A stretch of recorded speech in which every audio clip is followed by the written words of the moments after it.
साथियों, मेरे साथी पूर्व केंद्रीय मंत्री प्रदीप जैन आदित्य साहब और मैं आज आपके सामने एक बहुत ही संजीदा मुद्दे को लेकर आए हैं। बहुत प्राचीन धर्म है जैन धर्म, और जो आक्रोश पूरे जैन धर्म में, पूरे देश में नहीं पूरे विश्व में फैला हुआ। कल भी जैन समुदाय की एक प्रतिनिधि मंडल हमारे नेता राहुल गांधी जी से मिले, अपना ज्ञापन भी दिया। प्रदीप जैन साहब वहां थे। और जो झारखंड में रघुवर दास सरकार ने समेट शिखर जी, पारसनाथ जी की पहाड़ी बहुत पवित्र मानी जाती है, हमारे प्रदीप जी इस पर और रोशनी डालेंगे। जो लोगों की भावनाओं को ठेस पहुंचाने का षड्यंत्र रचा गया, और कोई एक उदाहरण होता तो चलिए मान सकते थे कि गलती से हो गया। ऐसे उदाहरण आपको गुजरात में पालिताना में, वहां भी पूरा जैन समुदाय, भावनगर में देख लीजिए आप, सड़कों पर है और बड़ा शांति प्रिय समुदाय है। अपना आंदोलन शांति से वो कर रहे हैं, लेकिन उनकी बात सुनी जाए, उनको समर्थन दिया जाए, यह हम सबकी प्राथमिकता है, कांग्रेस पार्टी की प्राथमिकता है।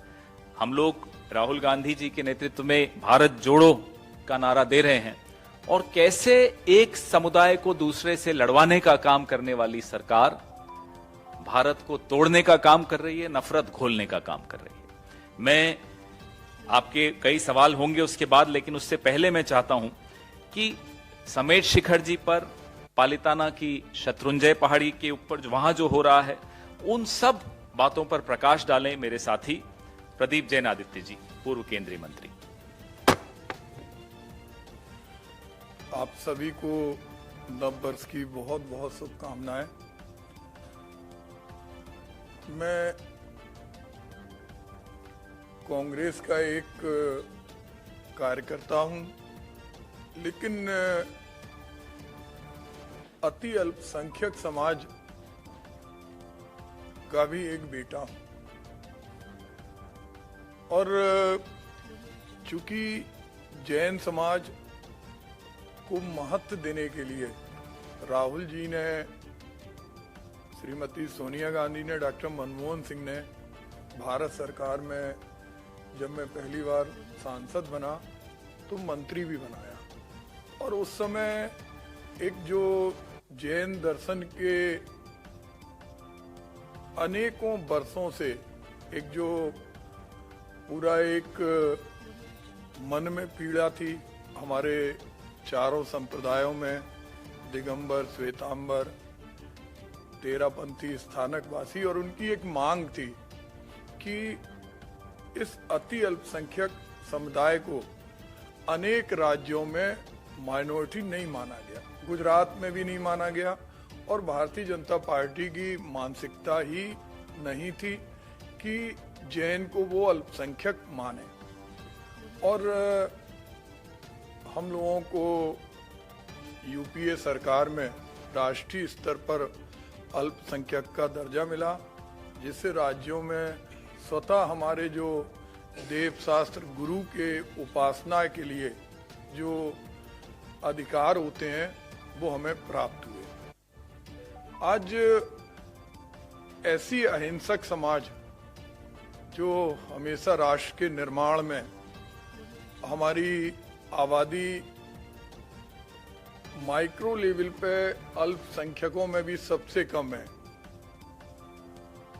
0.4% हमारी जनसंख्या है। लेकिन अगर हम जीडीपी में देखें तो टैक्सेशन में हमारा 24% योगदान है, साक्षरता में भी, और जितने भी चैरिटेबल वर्क हैं उसमें भी आपने देखा होगा कि जैन समुदाय आगे बढ़कर कार्य करती है। हमारा सबसे बड़ा तीर्थ श्री समेत शिखर,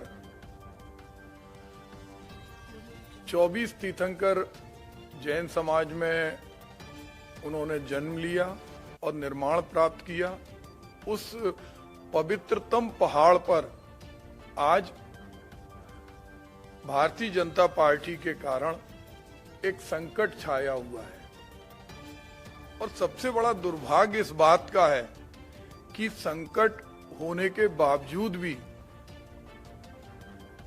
ये उस पर कोई संज्ञान नहीं ले रहे। इनके जो चुने हुए सांसद हैं, जो इनके प्रतिनिधि हैं, वो गिरगिट की तरह रंग बदल रहे हैं। अगर आप देखें, हमारे विश्व जैन संगठन के भाई संजय जैन लगातार दिल्ली में अनशन पे थे, आमरण अनशन पर।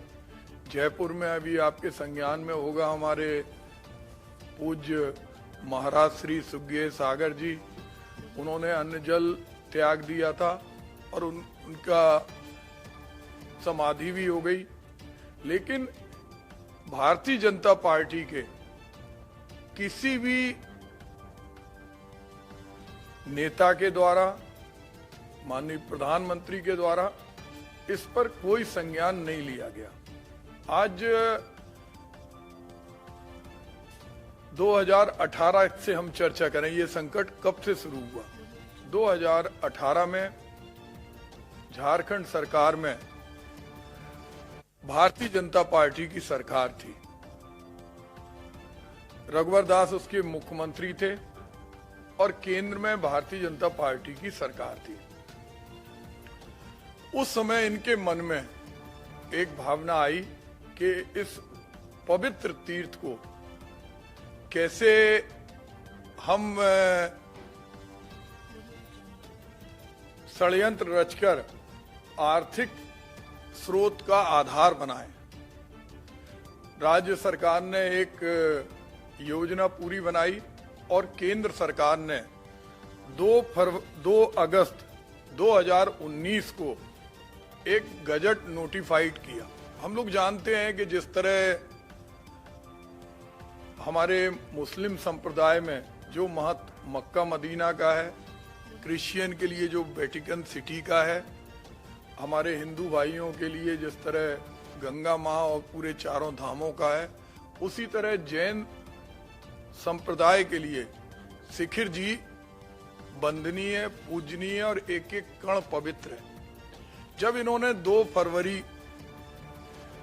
2 अगस्त 2019 को ये नोटिफाइड किया, उस समय इन्होंने जो 2018 का ड्राफ्ट था, एक जिम्मेदारी होती है किसी भी सरकार की कि अगर कोई भी गजट हो रहा, कोई भी नोटिफिकेशन हो रहा, तो संबंधित पक्षों से उसमें वार्ता की जाती है। लेकिन कोई भी जैन समाज के किसी भी व्यक्ति से ना तो इसके बारे में पूछा गया, ना उसमें आपत्ति मानी गई और ना उनसे ये बात रखी गई कि हम ये करने जा रहे हैं, इसको वन, पर्यावरण और जलवायु परिवर्तन मंत्रालय के माध्यम से इको टूरिज्म के लिए इस पहाड़ी को अधिग्रहित कर रहे हैं। मैं जानना चाहता हूं कि ये सरकार, जिस सरकार को ये मालूम था, उनके मुख्यमंत्री हों, प्रधानमंत्री हों और देश के सभी की जैन समाज अति अल्पसंख्यक समुदाय है, इसको संविधान के माध्यम से और विशेष दर्जा मिला हुआ है अल्पसंख्यक का, उनसे क्यों नहीं पूछा गया। उसके बाद यही स्थिति, चूंकि इनकी नियत और नीति में खोट है।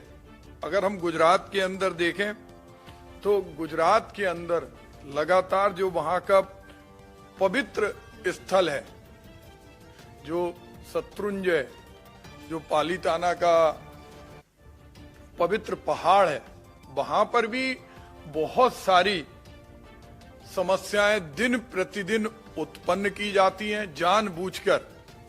और अभी दिसंबर के माह में वहां दीवार गिरा दी गई और जिस तरह से उसके अंदर ये छेड़छाड़ कर रहे हैं, इससे इनकी वो मंशा साफ जाहिर होती है जो गिरनार पर्वत के ऊपर भी इन्होंने की। हमारे संत प्रबल सागर महाराज, गिरनार भी हमारे तीर्थंकर नेमिनाथ की उपासना स्थली रही और वो भी एक पूज्य पहाड़ी थी। उस पर प्रबल सागर महाराज जी को चाकुओं से मारा गया। उस समय में भारत सरकार में मंत्री था, कांग्रेस पार्टी की तरफ से मैं, जैन समाज के राष्ट्रीय अध्यक्ष निर्मल सेठी और एसके जैन, हम लोग सब लोग वहां गए। हम लोगों ने प्रयास किया लेकिन वहां पर भी कोई सुनवाई नहीं हुई। और ये समस्या मध्य प्रदेश के अंदर भी, गोलाकोट शिवपुरी के अंदर एक तीर्थ है, उधर पर भी उन्होंने हिंसक कृत्य करने की अनुमति दी थी, मछली पालन की। उस पर भी समाज ने बहुत ऑब्जेक्शन किया। आज पालीताना हो, सम्मेद शिखर हो, गिरनार हो, हमारे जो तीर्थ हैं उनकी पूजा और उपासना का हक हमें बाबा साहब भीमराव अंबेडकर के संविधान से मिला है। उसमें वोटों की लालच में माइनॉरिटी वर्सेस मेजॉरिटी का खेल करके ये सरकार लोगों को लड़ाना चाहती है। आज पूरे जैन समाज के लोग देश भर में धरने पर हैं। इनके सांसद चाहे झारखंड से आने वाले चौधरी जी हों, पहले 2019 में इसके समर्थन में कहते हैं कि इस पहाड़ी को अधिग्रहित करके इको टूरिज्म किया जाए, और जब वहां विरोध देखते हैं तो पिछले माह वो पत्र लिखते हैं कि नहीं, इसको जो इसका स्वरूप है पवित्रतम वो कायम किया जाए। मनोज तिवारी जी जहां एक और संसद में कहते हैं कि ये झारखंड सरकार का काम है, वहीं दूसरी ओर धरना स्थल पर आके कहते हैं कि 15 दिन के अंदर हम इसे केंद्र सरकार से संशोधित। और उन्होंने स्वीकारा कि जब ये नोटिफिकेशन हुआ, जब ये छेड़छाड़ की गई, उस समय झारखंड के अंदर हमारी रघुवर दास की सरकार थी। आज हमारे सांसद सम्मानित प्रमोद तिवारी जी ने इसको राज्यसभा में भी उठाया। हमारे पूर्व मुख्यमंत्री श्री दिग्विजय सिंह जी और श्री कमलनाथ जी ने झारखंड सरकार और केंद्र सरकार को पत्र भी लिखा और वार्ता भी की, क्योंकि कांग्रेस हमेशा से जैन समुदाय के प्रति संवेदनशील रही हो। एक बार पर्यावरण वन मंत्रालय से, चूंकि हमारे यहाँ जो दिगंबर संत होते हैं वो मोर पंखी लिए रहते हैं, तो मोर पंखी की पिच्छी जो अहिंसा का एक उपकरण है उस पर रोक लग गई थी। तो 7 दिन के अंदर जैन समाज के लोगों ने जब वार्ता की, हमने उनसे संपर्क किया। सम्मानीय जयराम रमेश जी उस समय मंत्री जी थे, राहुल गांधी जी ने भी पहल की, हम गए और वो नोटिफिकेशन रद्द कर दिया। आज जिस तरह से पूरे देश के अंदर लोग भोजन छोड़ के बैठे हैं, आमरण अनशन पे बैठे हैं, हमारे यहाँ आप लोग जानते हैं कि अधिकांश लोग रात्रि में पानी भी नहीं पीते। और जिस तरह से विश्व जैन संगठन के भाई संजय जैन लगातार जब दिल्ली में, और उनके साथ मातृशक्ति भी आमरण अनशन पे थी, उस समय भी आकर एक खिलवाड़ करके इस सरकार ने बताया है कि वो जैन समाज के हितों के लिए जागरूक नहीं है। श्रीमती इंदिरा गांधी कहती थी, वो कहती थी इस देश का प्रत्येक व्यक्ति जैन है, और ये बात सिद्ध हुई। चाहे हमारे अल्पसंख्यक समुदाय के लोग हों, बहुसंख्यक समुदाय के लोग हों, और चाहे वो जनप्रतिनिधि हों, सभी ने सम्मेद शिखर की शाश्वत पवित्रता के लिए बात कही।